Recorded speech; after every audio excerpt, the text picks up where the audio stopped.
नमस्कार मेरे भाइयों। एक बहुत ही इंपॉर्टेंट या महत्वपूर्ण इन्फॉर्मेशन लेके मैं आया हूं जो तुम सभी को, जो भी CSEET का एग्ज़ाम देने वाले हैं, उन सभी को पता होना चाहिए। जैसे कि तुम्हें पता होगा, इससे पहले CS फाउंडेशन हुआ करता था और अब वो CSEET हो चुका है। अब यार CS के अंदर ये एक परंपरा सी रही है, यूं बोल सकते हैं हम, कि काफ़ी चीज़ें मॉड्यूल से चली भी जाती हैं, डिलीट भी हो जाती हैं, बट क्वेश्चंस उसके फिर भी आ जाते हैं। और CS फाउंडेशन से ये जो CSEET में हम आए हैं, सर आज यानी हमारे मेहुल सर जो आज डिमांड चैप्टर पढ़ाने वाले हैं, ऐसी काफ़ी सारी चीज़ें हैं जो CSET के मॉड्यूल में तुम्हें नहीं दिखाई देंगी, लेकिन फिर भी वो टॉपिक्स तुम्हें पढ़ाए जा रहे हैं सिर्फ इस रीज़न से क्योंकि चांसेस हैं कि उन पर्टिकुलर टॉपिक से जो डिलीट हो चुके हैं या जो इस मॉड्यूल में नहीं दिख रहे हैं, उनसे भी क्वेश्चंस पूछे जा सकते हैं। So without taking any risk, ये ना सोचते हुए, क्योंकि कुछ लोगों की मेंटालिटी ऐसी हो जाती है कि 20 डेज प्लेज है तो काफ़ी चीज़ें स्किप होंगी, नहीं, वो चीजें भी जोड़ेंगी जो भारत में मैक्सिमम लोग नहीं कर रहे हैं। हम वो चीजें भी जोड़ के पढ़ाएंगे सो दैट इन केस अगर ऐसा होता है कि आ भी जाए तो तुम 20 डेज प्लेज के कारण पूरे तैयार हो। नेशनल इनकम के बाद से ये प्रॉब्लम नहीं होगी, we will go according to module. But यहां पे अगर तुम्हें लगता है कि मॉड्यूल के बाहर से कुछ पढ़ाया जा रहा है तो पढ़ लेना, भला तुम्हारा ही है। धन्यवाद।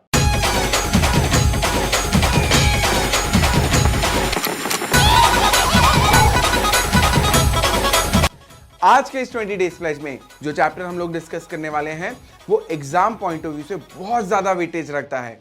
इजी है पर वेटेज ज्यादा है, इसलिए हम इसको पूरा डिस्कस करेंगे। तो चलिए आज का 20 डेज प्लेज शुरू करते हैं। Let's begin.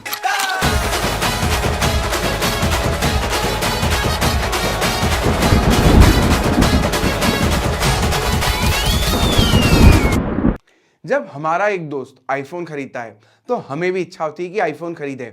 यार यही तो है डेमोन्स्ट्रेशन इफेक्ट, और डेमोन्स्ट्रेशन इफेक्ट को मैं बोलता हूं द देखा देखी इफेक्ट।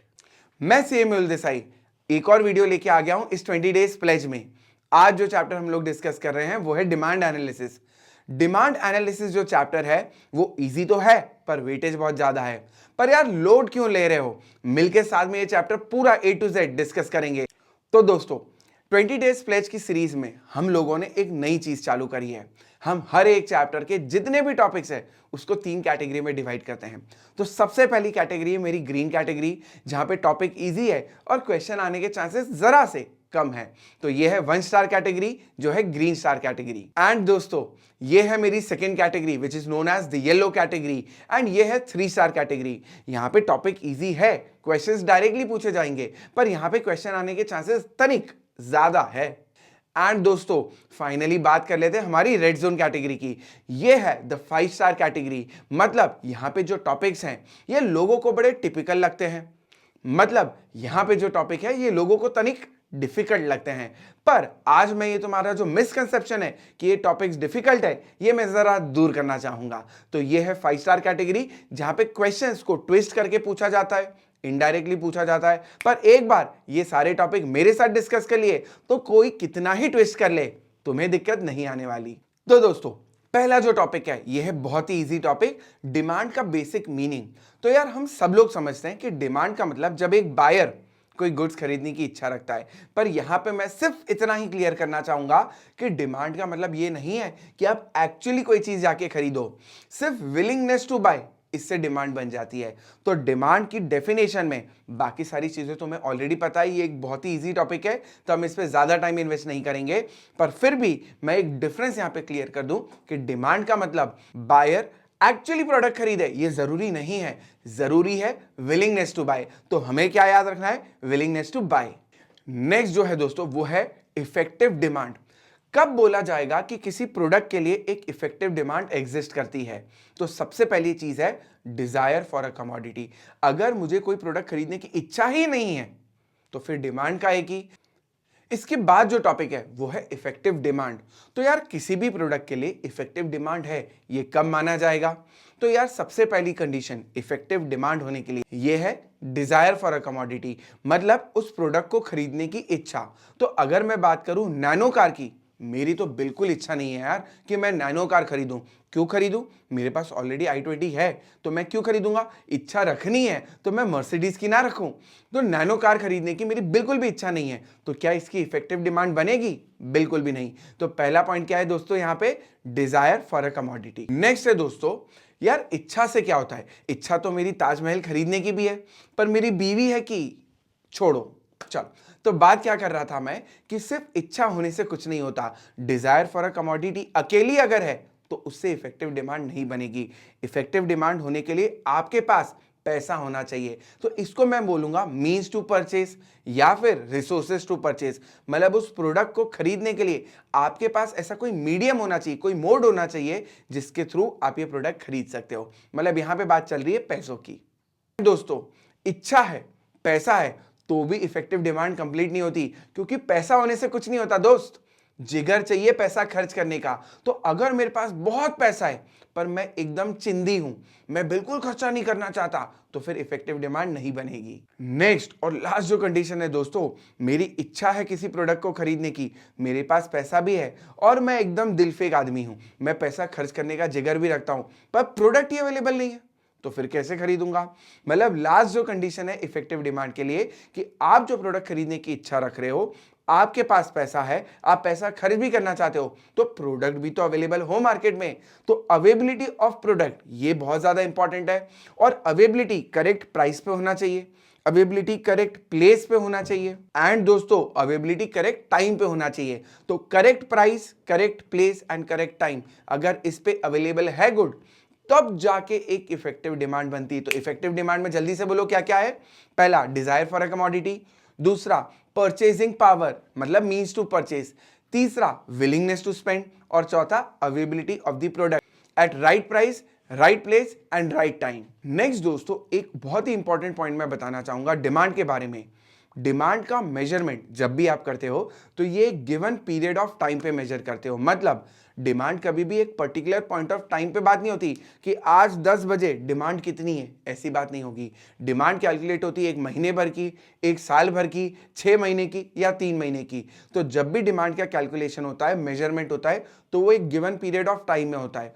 और इकोनॉमिक्स में जब भी किसी कॉन्सेप्ट का मेजरमेंट एक गिवन पीरियड ऑफ टाइम में होता है, इसको हम फ्लो कॉन्सेप्ट बोलते हैं। और यहां पे मैं एक चीज और बताना चाहूंगा, इकोनॉमिक्स में जब भी किसी कॉन्सेप्ट की मेजरमेंट, कैलकुलेशन एक पर्टिकुलर पॉइंट ऑफ टाइम पे होती है, अभी 10 बजे, तो फिर ये होता है स्टॉक कॉन्सेप्ट। पर डिमांड जैसा कि मैंने बोला एक गिवन पीरियड ऑफ टाइम पे मेजर होता है, तो ये है फ्लो कॉन्सेप्ट। अब नेक्स्ट दोस्तों, हमें डिस्कस करना है इंडिविजुअल डिमांड और मार्केट डिमांड में डिफरेंस। तो क्या मतलब है इंडिविजुअल डिमांड का? इंडिविजुअल डिमांड मतलब एक बायर की डिमांड, और मार्केट डिमांड का मतलब ऑल बायर्स की डिमांड। तो अगर मान लो मैं अपनी बैच में ये पूछूं कि तुम में से कितने लोग सिल्क खाते हैं, तो मान लो 50 लोगों ने हाथ ऊंचा करा। अब अगर मैं उन 50 में से किसी एक से पूछूं कि बता 170 रुपए में तू कितनी सिल्क खरीदेगा, उसने बोला 5, तो मैंने यहाँ पे मेरे पूरे मार्केट में 50 में से सिर्फ एक बायर से पूछा, ये हो गई हमारी इंडिविजुअल डिमांड। पर मैं पूरे 50 लोगों से पूछूं तो ये हो जाएगी मार्केट डिमांड। अब दोस्तों, इंडिविजुअल डिमांड का एक और नाम जो हमें याद रखना पड़ेगा, ये है हाउस होल्ड डिमांड। तो एक बायर की अगर डिमांड है तो उसको मैं इंडिविजुअल डिमांड भी बोल सकता हूं, मैं उसको हाउस होल्ड डिमांड भी बोल सकता हूं। अब यार दोस्तों, एक चीज और क्लियर कर देता हूं, अगर कोई हमें बोले कि हाउस होल्ड डिमांड और मार्केट डिमांड सेम है, इसका मतलब पूरे मार्केट में सिर्फ एक ही बायर है। और अगर मान लो कोई हमें बोले कि इंडस्ट्री डिमांड और इंडिविजुअल डिमांड सेम है, तो हम क्या बोलेंगे कि मार्केट में सिर्फ एक ही सेलर है। तो यहां पे ये जो दो मैंने पॉइंट्स बोले ना कि house hold demand market demand के इक्वल है, तो सिर्फ एक ही बायर है मार्केट में, और अगर इंडस्ट्री डिमांड और इंडिविजुअल डिमांड सेम है तो मार्केट में सिर्फ एक ही सेलर है। तो ये दोनों क्वेश्चंस पूछे जाते हैं एग्जाम में, इसके ऊपर तुमको एमसीक्यू देखने को मिल जाएंगे, तो इसे हमें ध्यान रख के चलना है। तो दोस्तों, अब हम आ चुके हैं हमारे रेड जोन के टॉपिक पे, और टॉपिक का नाम है फैक्टर्स अफेक्टिंग डिमांड। तो दोस्तों, ये सबसे इंपॉर्टेंट क्वेश्चन है डिमांड चैप्टर का। मतलब मैं तो इसे बैकबोन क्वेश्चन भी बोलता हूं इस चैप्टर का, क्योंकि जिसने ये पूरा टॉपिक अच्छे से समझ लिया उसको डिमांड में कोनो ही तकलीफ नहीं आने दूंगा मैं। तो दोस्तों, यहां पे हम डिस्कस करने वाले हैं फैक्टर्स अफेक्टिंग डिमांड। बोले तो हम वो सारे फैक्टर्स डिस्कस करेंगे जिसके ऊपर ये डिपेंड करता है कि डिमांड कब इंक्रीज होगी और डिमांड कब डिक्रीज होगी।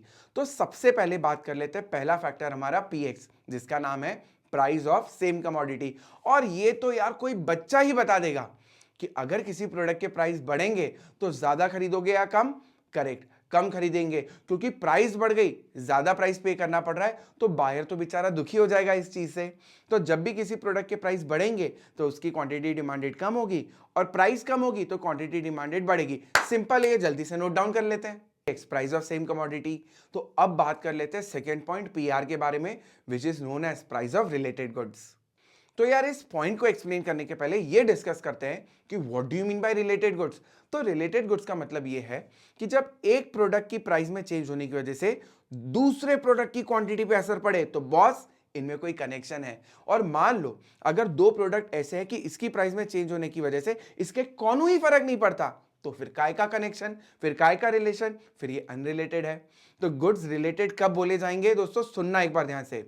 Goods are said to be related when change in price of one good leads to change in quantity of other good. तो ये होता है रिलेटेड गुड्स। अब रिलेटेड गुड्स में दो टाइप है, एक सब्स्टिट्यूट गुड्स।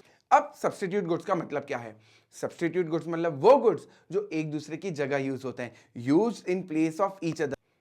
जैसे पर्क की जगह मंच, पेप्सी की जगह कोका कोला। तो ये तो एग्जांपल हो गए किसके, सब्स्टिट्यूट गुड्स के। अब पहले इसका एक रिलेशनशिप स्टडी कर लेते हैं। तो दोस्तों जैसा मैंने बोला, सब्स्टिट्यूट गुड्स मतलब वो जो एक दूसरे की जगह यूज हो सकते हैं। अब अपन एग्जांपल लेके चलते हैं। मान लो पेप्सी की प्राइसेस बढ़ गई, तो अगर पेप्सी महंगी हो गई तो तुम पेप्सी कम पियोगे, पर पीना थोड़ी कम कर दोगे। अच्छा मैं बात कर रहा हूं पेप्सी की, तो अगर पेप्सी पीना कम कर दी तो उसकी जगह कोका कोला पी लेंगे, अपने को थोड़ी ईगो प्रॉब्लम है कोई ऐसा। तो बेसिकली यहां पे देखो कि कोका कोला की क्वांटिटी क्यों बढ़ी? क्या कोका कोला की प्राइस में कोई चेंज हुआ? नहीं, बिल्कुल भी नहीं। तो फिर कोका कोला की क्वांटिटी क्यों बढ़ी? क्योंकि उसके सब्स्टिट्यूट गुड्स की, पेप्सी की प्राइसेस बढ़ गई, इसलिए कोका कोला की डिमांड बढ़ गई। तो यहाँ पे कैसा रिलेशन है प्राइस ऑफ सब्स्टिट्यूट गुड्स के साथ? पॉजिटिव रिलेशनशिप है। तो अगर सब्स्टिट्यूट गुड्स के प्राइसेस बढ़ेंगे तो मेरे प्रोडक्ट की डिमांड बढ़ेगी। हमें देखना है सिर्फ फर्स्ट और लास्ट वाला रिलेशन। एंड अगर दोस्तों उल्टा होगा, अगर प्राइस ऑफ सब्स्टिट्यूट गुड्स कम हो जाएगी तो मेरे प्रोडक्ट की डिमांड भी कम हो जाएगी। वो बोलते हैं ना वाइसा वर्स। अब दोस्तों बात कर लेते हैं कॉम्प्लीमेंट्री गुड्स की। तो कॉम्प्लीमेंट्री गुड्स की जब प्राइसेस बढ़ेगी, मान लो ब्रेड महंगी हो गई, तो बताओ ब्रेड की डिमांड बढ़ेगी या कम होगी? बिल्कुल सही, कम होगी। तो अगर ब्रेड महंगी हो गई तो ब्रेड की डिमांड कम होगी। अब अगर ब्रेड कम खरीदी तो साथ में खरीदे जाने वाला बटर भी तो कम खरीदेंगे यार। अब नेक्स्ट अगर अपन बात करें तो वाइसा वर्सा, बात खत्म हो जाती है। अब यहाँ पे रिलेशनशिप कैसा है? यहाँ पे रिलेशनशिप है इनवर्स। अब बात कर लेते हैं दोस्तों इनकम ऑफ कंज्यूमर की। तो यार इनकम के बेसिस पे दो गुड्स क्लासिफाई होते हैं, एक नॉर्मल गुड और एक इंफीरियर गुड। नॉर्मल गुड मतलब कौन सा? जो इंफीरियर गुड नहीं है। और इंफीरियर गुड का मतलब जिसकी क्वालिटी लो है, प्राइस लो है और use by lower income group है। तो जो इंफीरियर गुड नहीं है वो है हमारा नॉर्मल गुड। तो नॉर्मल गुड इन शॉर्ट में बोल सकता हूं जिसकी क्वालिटी अच्छी है। अब बात कर लेते हैं दोस्तों नॉर्मल गुड की। तो जब भी इनकम बढ़ती है तो मैं अमीर हो गया, तो अब मैं अच्छी क्वालिटी के गुड्स खरीद सकता हूं कि नहीं खरीद सकता? तो नॉर्मल गुड की डिमांड बढ़ेगी। एंड जब इनकम कम होती है, मैं गरीब हो गया, पैसा ही नहीं है, तो अच्छी क्वालिटी के गुड कैसे खरीदूंगा? तो नॉर्मल गुड की डिमांड कम हो जाएगी। एंड इसी के बाद दोस्तों अगर अपन बात करें इंफीरियर गुड्स की, तो इनकम बढ़ने पे क्योंकि मैं अमीर हो चुका हूं, तो मैं खराब क्वालिटी के गुड्स क्यों खरीदूं? नहीं खरीदना मेरे को, तो उसकी डिमांड कम हो जाएगी। पर अगर दोस्तों इनकम कम हो गई तो मुझे इंफीरियर गुड ही खरीदना पड़ेगा, क्योंकि अच्छी क्वालिटी के गुड्स तो मैं अफोर्ड नहीं कर सकता, तो फिर इंफीरियर गुड की डिमांड बढ़ जाएगी। एंड दोस्तों next point is taste and preference. तो टेस्ट एंड प्रेफरेंस में likes, dislikes, fashion, climatic condition, ये बहुत सारे एस्पेक्ट्स आते हैं। अपने को सिर्फ सिंपली ये याद रखना है कि टेस्ट एंड प्रेफरेंस में कोई भी फैक्टर अगर हमारे प्रोडक्ट के लिए फेवरेबल होगा, मान लो मैं भुट्टे बेचता हूं गरम गरम बाईपास पे और बारिश हो जाए, तो सब लोग लॉन्ग ड्राइव पे निकलेंगे, तो फिर भुट्टे का सेल बढ़ जाएगा, भजिए का सेल बढ़ जाएगा, मोमोज का सेल बढ़ जाएगा। तो टेस्ट एंड प्रेफरेंस में कोई भी फैक्टर अगर फेवरेबल तो डिमांड बढ़ेगी, कोई भी ऐसा एस्पेक्ट जो अनफेवरेबल हो जाए आपके प्रोडक्ट के लिए तो डिमांड कम हो जाएगी। अब दोस्तों यहां पे एक और इंपॉर्टेंट एस्पेक्ट है, that is demonstration effect. Demonstration effect का मतलब होता है देखा देखी इफेक्ट। इसका मतलब जब मेरे फ्रेंड के पास कोई एक अच्छा लग्जरी गुड आता है, मेरे फ्रेंड ने मान लो आईफोन खरीद लिया, तो एज अ ह्यूमन बीइंग मेरे को भी ये मन में फीलिंग आएगी कि यार मेरे पास भी होना चाहिए आईफोन, और जब तक मेरे पास आईफोन नहीं होगा ना तो मेरे कलेजे को ठंडक ही नहीं पड़ेगी। मैं अपने पेरेंट्स की जान खा जाऊंगा कि आईफोन दिलाओ, आईफोन दिलाओ, आईफोन दिलाओ, और पेरेंट्स भी क्या है, टारगेट दे देंगे कि इतने परसेंटेज लेके आ तो तेरे को आईफोन लेके देंगे। लालच है दोस्तों ये। तो बेसिकली डेमोन्स्ट्रेशन इफेक्ट का मतलब क्या हो गया, देखा देखी इफेक्ट। जब आप अपने सराउंडिंग्स में, अपने रिलेटिव्स के पास, अपने फ्रेंड सर्कल के पास कोई प्रेस्टिजियस गुड्स देखते हो और अब आपको लगता है ये मेरे पास भी होना चाहिए और उसकी वजह से आप खरीदते हो, तो ये है डेमोन्स्ट्रेशन इफेक्ट। एंड अब दोस्तों बात कर लेते हैं पॉपुलेशन की। तो पॉपुलेशन का बड़ा सिंपल सा फंडा है, जिस कंट्री में, जिस एरिया में पॉपुलेशन ज्यादा है वहां पे डिमांड ज्यादा होगी, एंड जिस एरिया में, जिस कंट्री में पॉपुलेशन कम होगी, ऑब्वियस है यार कि वहां पे डिमांड कम होगी। तो दोस्तों जब बात चल रही है पॉपुलेशन की, तो पॉपुलेशन का जो कंपोजिशन है ये भी एक बहुत इंपॉर्टेंट रोल प्ले करता है किसी प्रोडक्ट की डिमांड को डिटरमाइन करने में। तो अगर मान लो आपकी पॉपुलेशन में टीनेजर्स ज्यादा है तो टीनेजर्स को लगने वाले गुड्स की डिमांड अपने आप बढ़ जाएगी। अगर मान लो आपके वहां पे सीनियर सिटीजन ज्यादा है तो चश्मे की डिमांड, लाठियों की डिमांड अपने आप बढ़ जाएगी। और अगर आपके वहां पे इन्फेंट्स ज्यादा है तो डायपर वगैरह ज्यादा बिकेंगे कि नहीं बिकेंगे। एंड फिर बात कर लेते हैं दोस्तों इनकम डिस्ट्रीब्यूशन की। तो एक ऐसी कंट्री जहां पे इनकम डिस्ट्रीब्यूशन इक्वल है, सब लोगों के पास मोटा मोटी, अरे मोटा मोटी मतलब वो मोटा मोटी नहीं, मतलब बराबर बराबर पैसा है, तो वहां पे डिमांड ज्यादा होगी। क्योंकि सब लोगों के पास पैसा है तो सब लोग खरीद पा रहे हैं, तो डिमांड ऑटोमेटिकली ज्यादा होगी। पर अगर मान लो कोई ऐसी कंट्री है जहां पे इनकम डिस्ट्रीब्यूशन बहुत ही ज्यादा अनइक्वल है, कुछ लोगों के पास भयंकर पैसा, कुछ लोगों के पास बिल्कुल भी पैसा नहीं है, तो यहाँ पे आधे से ज्यादा लोग तो बेचारे खरीद ही नहीं पा रहे हैं, तो यहाँ पे इस कंट्री में डिमांड ऑटोमेटिकली कम होगी यार। एंड अब दोस्तों बात करते हैं अदर फैक्टर्स की। यार ये है ना एक मिक्स्ड पॉइंट है, मतलब इसके अंदर इतनी सारी चीजें उन्होंने मिसलेनियस बोल के ऐड कर दी है कि हमें ये एक बार सिर्फ रीड करना है। ऐसे बहुत सारे पॉइंट्स हैं जिसकी वजह से डिमांड अफेक्ट करती है। जैसे मैं एक सिंपल सी बात करूं, आपकी कंट्री में मैरिज को लेके जो थॉट प्रोसेस है उसके ऊपर भी बहुत सारे प्रोडक्ट की डिमांड अफेक्ट कर जाती है। तुम्हें पता है जापान में गवर्नमेंट ने ये बोला है कि जो लोग आपस में शादी करेंगे उनको हम 4 लाख रुपए कैश देंगे, क्योंकि जापान में लोग इतने सेल्फ सेंटर्ड हैं कि उन्हें कोई ये शादी वादी में कोई भरोसा है ही नहीं। They don't believe in marriages. अब अगर मैरिजेस नहीं होगी तो पॉपुलेशन नहीं बढ़ेगी। तुम लोग मानोगे नहीं, जापान जो कंट्री है उसमें गवर्नमेंट ने एक स्कीम इंट्रोड्यूस करी है। स्कीम है कि आप लोग आपस में शादी करो, हम आपको 4 लाख रुपए, अमाउंट हो सकता है 4 लाख का ऊपर नीचे हो जाए एक्सचेंज रेट के हिसाब से, पर 4 लाख रुपए हम आपको पे करेंगे। तो गवर्नमेंट शादी करने के लिए पैसा दे रही है, वो भी छोटा मोटा अमाउंट नहीं यार, 4 लाख के आसपास का अमाउंट दे रही है। क्यों ऐसा? क्योंकि वहां की ऑडियंस जो है, वहां की जो पॉपुलेशन है वो सेल्फ सेंटर्ड है, उन्हें ये कमिटमेंट और शादी करना इन सब पे कोई बिलीव नहीं है। तो वहां पे बर्थ रेट क्या हो रहा है, कम हो रहा है। तो गवर्नमेंट लो बर्थ रेट से टेंशन में आके ये स्कीम लेके आ गई कि शादी करो, हम आपको क्या देंगे, पैसा देंगे। कभी कभार मैं सोचता हूँ कभी इंडिया में ये स्कीम आ जाए तो अभी जिस स्पीड से हम लोग बढ़ रहे हैं उससे 3 गुना स्पीड से हम लोग बढ़ना चालू हो जाएंगे अगर ये स्कीम आ जाए तो। एनीवेज, तो बेसिकली आपकी कंट्री में मैरिज का स्टेटस, आपकी कंट्री में वेदर कंडीशन, ये बहुत सारे फैक्टर्स हैं जो आपकी कंट्री में डिमांड को अफेक्ट करते हैं। तो दोस्तों नेक्स्ट जो हमारा टॉपिक है वो है डिमांड डिस्टिंक्शन। अब यार ये है ना हमारे पुराने जो 11th-12th के सिलेबस है उसके साथ रिलेटेड नहीं है, तो तुम लोग भी क्या करते हो, इसको जल्दी जल्दी पढ़ के स्किप कर देते हो। पर ट्रस्ट मी दोस्तों, इसके ऊपर क्वेश्चंस पूछे जाते हैं और अगर हमने इसको अच्छे से नहीं पढ़ा तो हम लोग प्रॉब्लम में आ सकते हैं। पर मैं यहाँ पे ये सारे डिस्टिंक्शन एक एक करके तुमको अच्छे से समझाऊंगा, तो इस वीडियो में बस ये एक बार अच्छे से सुन लेना, तो एग्जाम में तुम्हें बिल्कुल याद आ जाएगा कि कौन सी डिमांड कैसी थी। तो दोस्तों सबसे पहला जो डिमांड डिस्टिंक्शन है वो बेस्ड है टाइम फैक्टर के ऊपर। तो टाइम फैक्टर के ऊपर मैं डिमांड को क्लासिफाई कर सकता हूं शॉर्ट रन डिमांड में और लॉन्ग रन डिमांड में। ना what do you mean by short run demand? ये ऐसी डिमांड है जो क्विकली रिएक्ट कर जाती है, ये तुरंत चेंज हो जाती है। तो जैसे ही इलेक्ट्रिसिटी का पर यूनिट जो रेट है वो कम होता है, वैसे ही अब मैं मेरा एसी 2 घंटे की जगह 3 घंटे चलाने लग गया, मैं टीवी ज्यादा देखने लग गया। तो बेसिकली ये ऐसी रिएक्टिव डिमांड है जो थोड़ा सा भी प्राइस में चेंज हो तो तुरंत खुद को एडजस्ट कर लेती है, पर इसकी वैलिडिटी शॉर्ट पीरियड के लिए। फिर जैसे ही वापस से इलेक्ट्रिसिटी महंगी हो जाएगी तो मैं वापस से एसी कितना चलाना चालू कर दूंगा, 2 घंटे।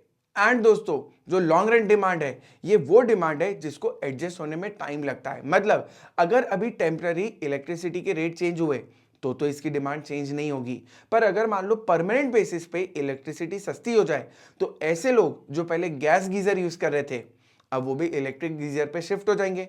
तो यहां पे जब वो गैस गीजर छोड़ के इलेक्ट्रिक गीजर खरीदेगा तो लॉन्ग टर्म के लिए उसकी डिमांड चेंज होगी, तो ये हो जाएगा लॉन्ग रन डिमांड। अब दोस्तों जो सेकेंड डिस्टिंक्शन है वो है बेस्ड ऑन गुड्स। तो एक होता है प्रोड्यूसर गुड्स, एक होता है कंज्यूमर गुड्स। प्रोड्यूसर गुड्स का मतलब ऐसे गुड्स जो प्रोड्यूसर यूज कर रहा है, काई के लिए, फॉर मैन्युफैक्चरिंग ऑफ गुड्स।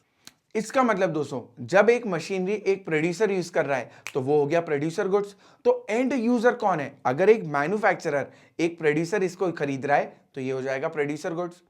और अगर दोस्तों एक कंज्यूमर कोई गुड खरीद रहा है तो वो होगा कंज्यूमर गुड। तो कंज्यूमर किसी प्रोडक्ट को बनाने में यूज नहीं करता ये गुड, कंज्यूमर तो अपनी वांट को सेटिस्फाई करने के लिए प्रोडक्ट खरीद रहा है, तो ये हो जाएगा कंज्यूमर गुड। अब कंज्यूमर गुड जो है वो दो टाइप का है, एक ड्यूरेबल गुड्स, तो ड्यूरेबल मतलब जो एक से ज्यादा बार यूज हो सकता है, और नॉन ड्यूरेबल गुड मतलब जो सिंगल यूज में खत्म हो जाता है। मान लो अपन ने ब्रेड खरीदी तो ब्रेड खा ली, खत्म हो गई, रीयूज थोड़ी हो पाएगी। पर अगर मान लो टोस्टर है तो टोस्टर तो आप बार बार यूज कर सकते हो, ये है ड्यूरेबल गुड।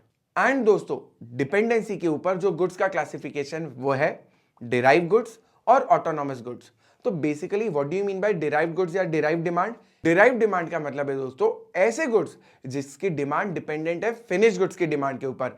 मतलब अगर फिनिश गुड खरीदा जाएगा तो इस प्रोडक्ट की भी डिमांड अपने आप बनेगी। जब गाड़ियों की, कार्स की डिमांड बढ़ती है तो अपने आप जो स्टीयरिंग व्हील है उसकी डिमांड बढ़ती है कि नहीं बढ़ती?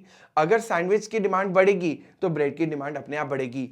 मतलब दोस्तों यहां पे तुम बोल सकते हो कि डिराइव डिमांड किसकी होती है? इनपुट्स की। फैक्टर्स ऑफ प्रोडक्शन की जो डिमांड है वो है डिराइव डिमांड, क्योंकि जब फिनिश गुड की डिमांड बढ़ेगी तो फैक्टर्स ऑफ प्रोडक्शन की डिमांड अपने आप ही बढ़ जाएगी। एंड ऑटोनॉमस डिमांड जो होती है दोस्तों वो है इंडिपेंडेंट डिमांड, मतलब ऐसे प्रोडक्ट की डिमांड जो किसी और प्रोडक्ट के ऊपर डिपेंडेंट नहीं है। मतलब मेरा प्रोडक्ट की डिमांड खुद से डेवलप होती है। जैसे अगर मैं मान लूं कि पान, तो जब अपन पान बनारस वाला खाते हैं तो उसकी डिमांड किसी और प्रोडक्ट की डिमांड के ऊपर डिपेंडेंट बिल्कुल भी नहीं है, तो ये हो जाएगा ऑटोनॉमस डिमांड। एंड लास्ट जो डिस्टिंक्शन है दोस्तों ये है मार्केट के ऊपर क्लासिफिकेशन। तो अगर मैं बात करूं कंपनी डिमांड की, तो अगर मैं मान लो पूरी इंडस्ट्री में किसी एक पर्टिकुलर कंपनी के प्रोडक्ट की डिमांड की बात करूं, जैसे स्टील इंडस्ट्री में टाटा स्टील की डिमांड की बात करूं, तो ये हो गया कंपनी डिमांड। दूसरा है इंडस्ट्री डिमांड। जब मैं पूरी स्टील इंडस्ट्री की हर एक कंपनी की कंबाइंड डिमांड की बात करूंगा तो ये हो जाएगा इंडस्ट्री डिमांड। तो दोस्तों इसी के साथ हमने एक और टॉपिक खत्म कर लिया जो है डिमांड डिस्टिंक्शन। तो चलो अब बढ़ते हैं हमारे नेक्स्ट टॉपिक की तरफ जो है लॉ ऑफ डिमांड।